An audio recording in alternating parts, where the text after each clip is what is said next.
You're tuning into Black and White Sports on YouTube. The no-holds-barred truth on sports.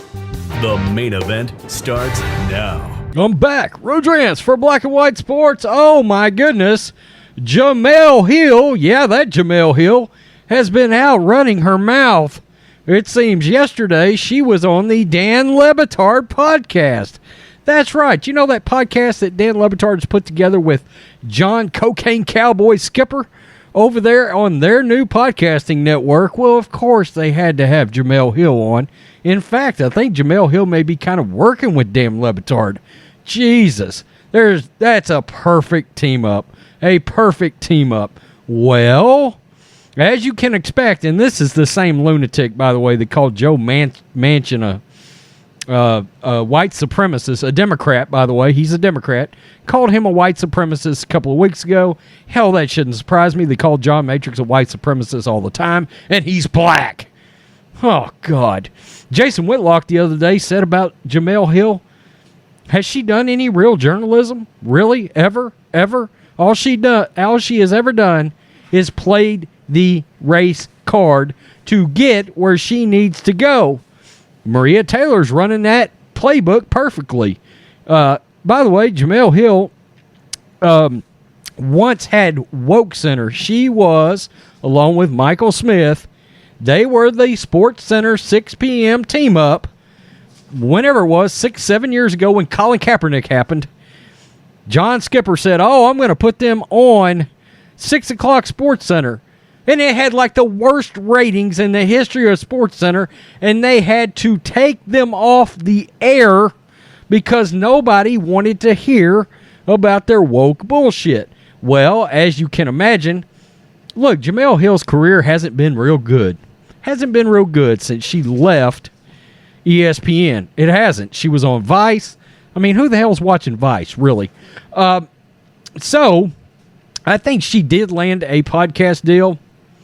But, these podcast networks will pay up even for straight trash, homie.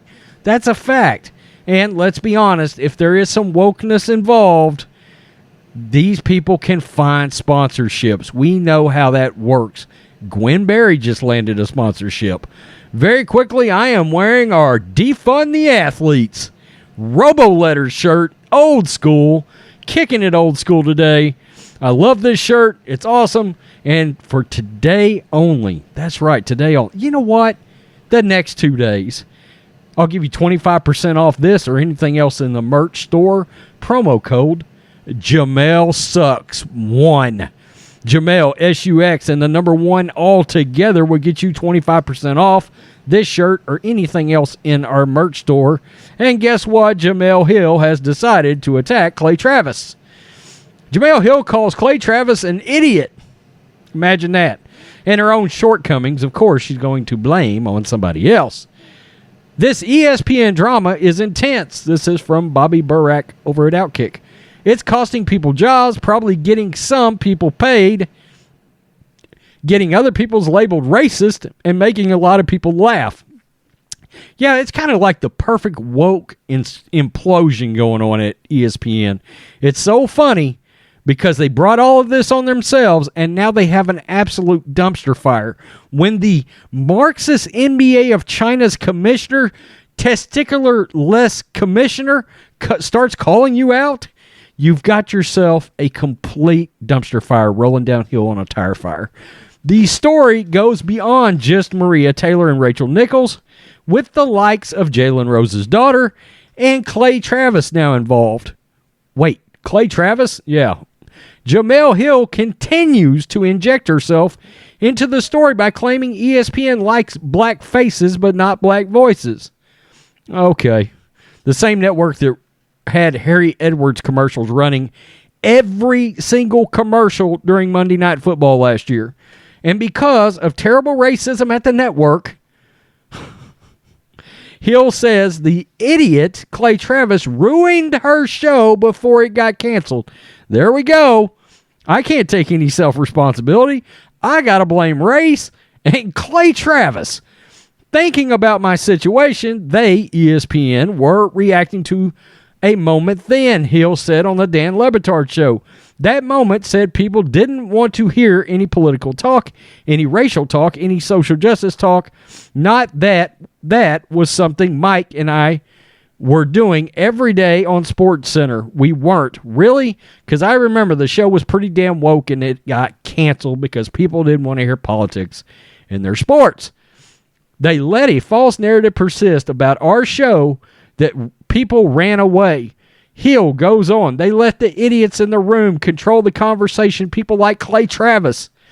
They allowed those people to direct their course of action. They panicked, and suddenly they were intentional about the things they were doing to our show. They wanted black faces, but they didn't necessarily want black voices.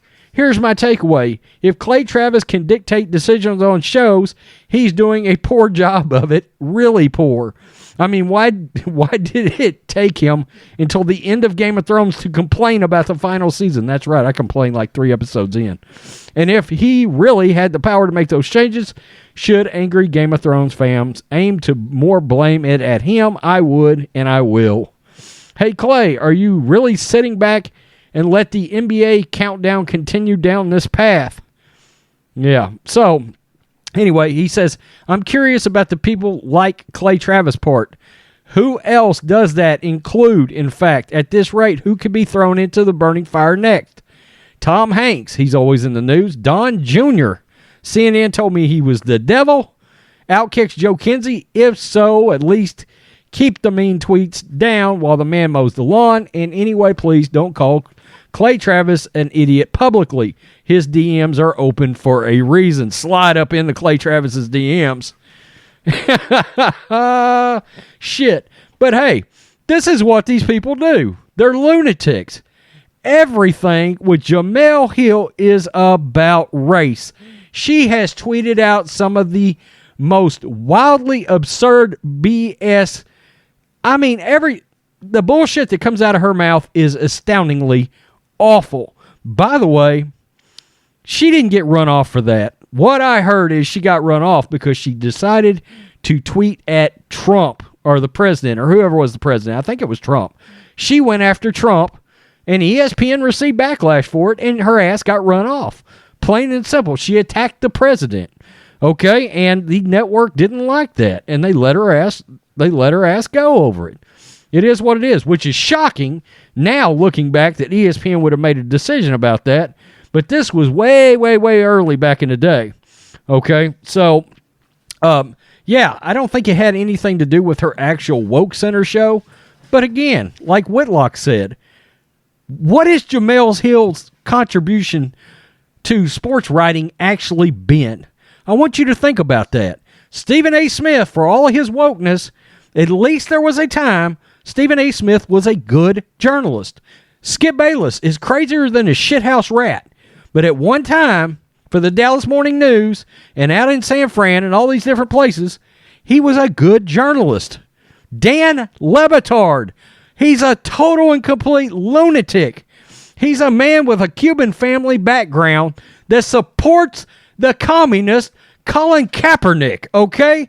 Dan's lost his ever-loving mind, but at one time, Dan was a good journalist with that Miami Hurricane shit way back in the 90s. He did a phenomenal job, a great journalist. What is Jemele Hill's contribution to sports journalism? Think about it. She has none. All she does is play the race card to try to continue to get employment.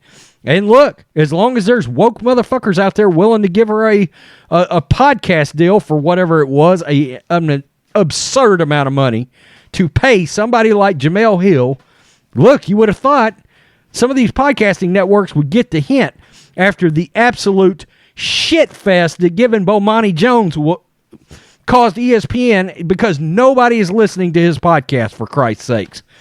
Good God. And look, I'm going to blame everything on Clay Travis. Sorry, Clay.